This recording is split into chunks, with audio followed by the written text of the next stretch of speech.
want to see most out of this, your defense? Consistency. You know, I think that's the thing that I would say from the last 2 weeks. I want to see consistent execution because I think that's been a little bit lacking. So that's been the message this week in practice, and that's been the goal, you know, moving into the next week. It seemed like you played a lot of guys. We did last week. Does that taper down this week in a game like this? Here's what I'll say. We kind of had a plan to be able to play multiple people and play a lot of different guys. I think as we kind of transition from, you know, the non-conference schedule into the conference schedule, I think, you know, we talk about, hey, we got 3 games of information now, you know, in terms of our players. And so with that information, you're going to see the rotations change slightly, and, you know, what we want to be able to do is have some consistency with the guys playing together. Okay, so to answer your question, yes. I was going to say, how much of that is to not only get the idea of what each individual is doing, but how they're working with each other, and which pairs maybe on the end and the middle might be the best fit. Absolutely, yeah. I mean, you know, we talked the first time we probably met in training camp. We talked about the numbers and the rotations and things like that. And so, you know, you get an opportunity to go play in games, and then there's performance and there's evaluation, and some guys are going to earn more reps based on their performance, and some are going to earn less based on their performance. And it's never static where it doesn't change. It'll change, but, you know, we feel like we got 3 good games of info, and we want to be able to have some consistency with some of the groups that are out there. So that's something you'll see. Armorian obviously been making plays, but Pardon me? I said Armorian. Oh, yeah. Obviously been making Yes. plays, but getting the Kai back, you know, a little bit into, you know, testing last week about half the game. You know, what did that mean for you guys? It was big. I mean, you guys who were, you know, watched this last year, I felt like Nakai was one of our best players on our defense and on our football team, and so to not have him early, you know, was an opportunity for some other guys. I think it created depth. Last week he was a little bit on a pitch count, you know, because he's coming back and hadn't played, and so we got him in there and we got him some reps, and you know, I think he felt good getting out there. I think, you know, by the end of the game, he felt like, you know, the speed, you know, it's one thing to do it in practice, it's another to do it in a game. So it's great to have him back. I mean, he's one of our better players. He's one of our better leaders. That being said, Skis has made some good plays for us, and, you know, in man coverage, and, you know, had a big interception, so he's going to play a huge part for us still moving forward. There's no doubt. With the national storyline being how this offense for your opponent is so high output offense, is there any added pressure for your group? And if so, how do you address that? It's somewhat of an elephant in the room at times. Yeah, no, there's no pressure in terms of, you know, what it normally would be. Like, hey, we got a game, we got an offense. They have really good players. We got to go out and do our job and limit the score. I mean, they've only punted 3 times on the year in 3 games, so they're averaging 1 punt a game. So, you know, our guys know it's a challenge, but I think they're excited about the challenge. They respect their opponent. They're confident in their abilities, so we'll get an opportunity to go out there and compete on Saturday night. You starting to see some progress with Anello on 3rd downs, pass rush, Yeah, maybe other downs? yeah. I mean, you still think about it. He's relatively still a young guy, right? He's a redshirt freshman.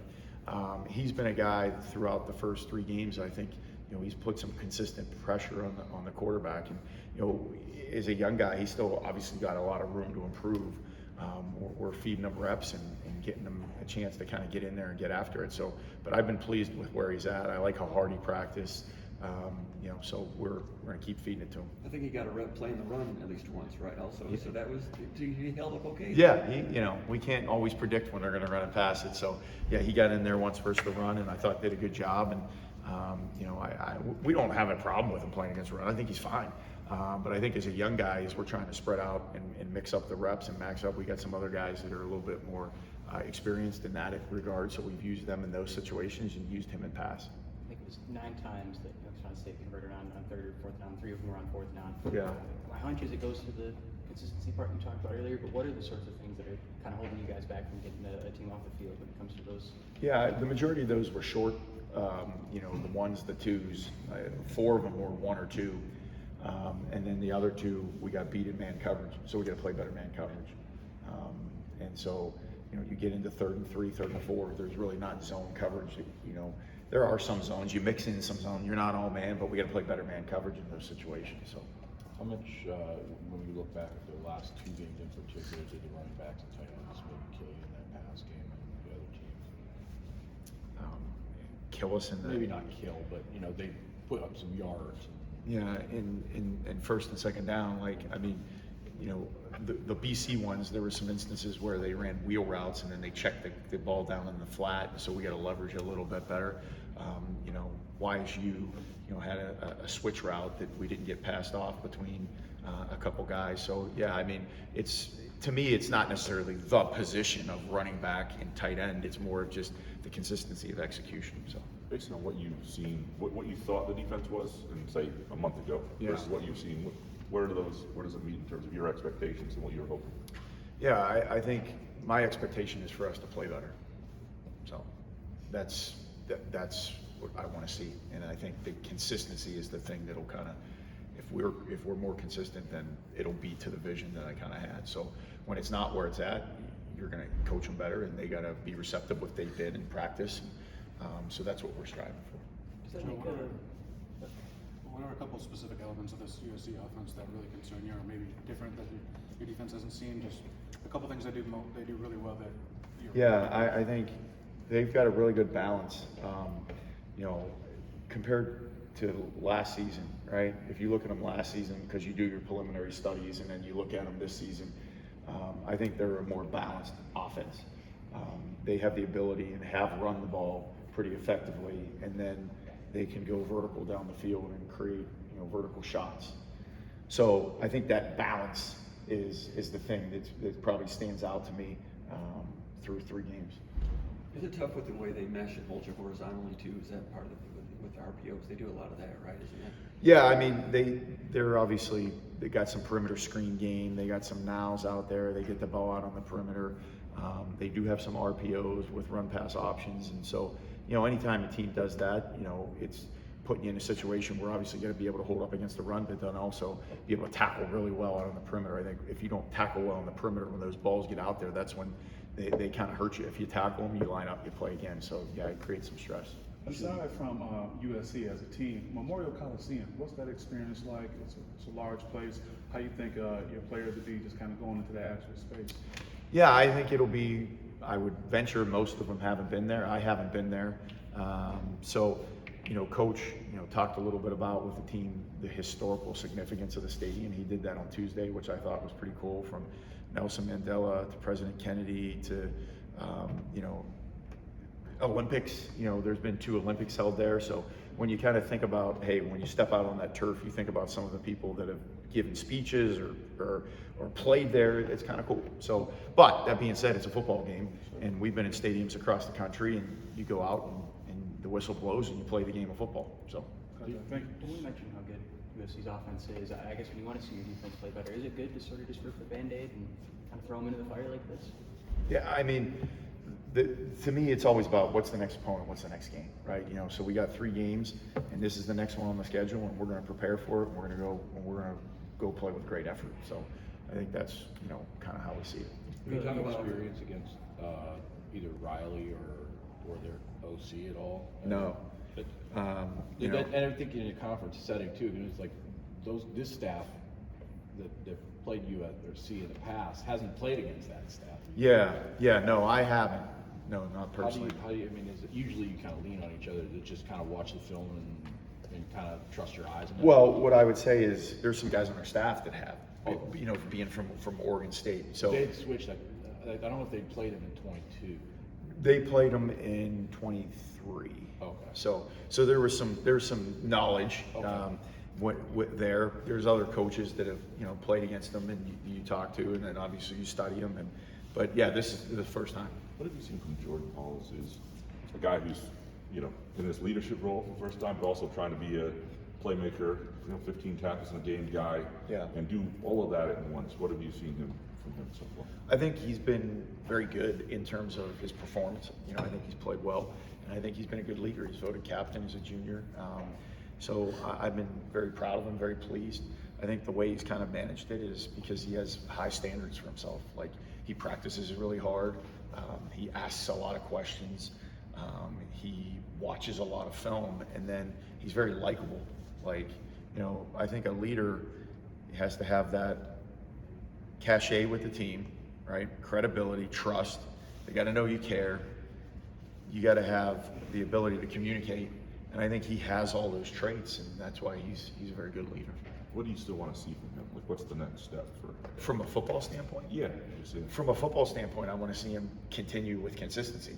You know, hey, you play one good game, you play 2 good games. Let's put together a season of like playing at a really high level, and I think just him continuing to expand on his game. Let's continue to be better in our zone drops. Let's continue to be better taking on blocks. Those are 2 specific things from a fundamental standpoint. So, Where are some other things you want to see consistency from the team? Is it being on the same page when they get a switch release, or defeating blocks elsewhere? What are some of the things? communication and execution, details of the coverage and execution and details of the call. So, you know, those things are, you know, under constant, you know, they're constantly coached and they're constantly harped on. And as guys get in and get experience with each other, you want to see them be able to do that and have great success at it. So, Was communication at its highest point on the, taking you back 2 weeks, 2-point conversion to win the game against Boston College? Looked like you did some sophisticated things coverage-wise on that one. yeah, I mean, they did a good job of getting some routes passed off, and then Skis did a good job, you know, playing, you know, from a man standpoint. I thought he did a good job of playing the ball and not turning the receiver, which sometimes you'll see the flag pulled on that. So I thought that was done really well. Yeah. You said you want to see better man coverage in those short yardage situations. I guess what needs to happen to see better man coverage? Better technique, and then evaluate personnel and get the best players on the field. So, you know, you got to play with really good technique, and we got to make sure we're always getting the right guys for the right job. A lot of those guys you've only had yourself for 3 months, 9 months, some for 2 years. Yeah. Does that come with the territory, knowing that it's gonna take a certain amount of time to get the communication exactly where you want it? You have to play games to find Yeah, no, I mean, listen, we're not, coaches are not patient human beings by nature, right? Just ask my wife. But, you know, so no, like, I mean, the expectation is let's do it yesterday, you know? So, but you're also realistic about circumstances as well. That's the fine line that you walk as a coach. You have your expectations, and then you have the understanding that sometimes things are a process, but the expectation is let's do it right now. So We talked all last season about pass rush and stuff, and now you've got 3 games of data. I'm just wondering where you think it's at and where you think it can go. I think it's taken a step forward, but I'd like to see it continue to improve. So, you know, I think from a disguise standpoint and some of the things, you know, that we've done, we've got some opportunity to do it, and create some situations where the quarterback's held onto the ball, and then the sacks have come. We've had a couple situations where Anella's been able to win. So I think there's a step forward, but we still want to see it improve. And again, it's a 3-front war. You know, it's things we're doing schematically, things we're coaching fundamentally, and then from a personnel standpoint, as we kind of evaluate who are those best rushers and getting them in situations of rush. You mentioned not being patient. I want to talk about how the players are going to prepare for this late kickoff. How do you handle it? Yeah, I think, you know, you understand that you don't want to, you got to move your clock, right? So that's kind of the big thing. You got to move your clock back so that you're going to get up a little bit later and not be up at all hours of the day. Is that going to be easy for me? Probably not, but that's okay. That's what caffeine's for, and like Red Bull, and, you know, all that stuff. So. When you mentioned kind of all the different guys who played early this season, I know roles may change, but has there been anyone that's surprised you and maybe overperformed from what you saw in fall camp to being on the field? You know, I think Malcolm Bell has done some good things for us. He's been a guy that has impressed late in camp, and then I think he's been pretty solid through 3 games and done a really nice job there. So that's been exciting to see. So he would be the one I would say that was probably the biggest surprise. You got a history with the Canadian corners. Yeah, Ben St. Just, he's a good one. I think he's with the Chargers now. He was a good one. He was from the school down the road, and yeah, we had a kid who was up at Maine, played a little bit for us too. Who was a Canadian guy. So yeah, we've had some. Logistics, you kind of talked about your patience. A trip like this, how does that work for you? Are you on your iPad for 4 hours, or are you just kind of trying to get some rest? How do you manage this type of trip? Well, you know, we're going to work on the iPad, and you know, there's basically a checklist of things that each coach has in terms of getting done, right? And, you know, for me, you know, that doesn't really change from week to week. So there's that list of things that need to get done, whether it's here or whether it's there, you know, it'll get done. Maybe I'll take a little nap so I can stay up a little bit later to move the clock back. So I'll move it back because I'm usually a get to bed pretty early type of guy. You know, my wife's watching Real Housewives, and the next minute she looks over and I'm conked out. So, you know, she's asked me a question about, you know, one of the housewives, and I'm sleeping. So, Thanks, Coach. all right. Thank you.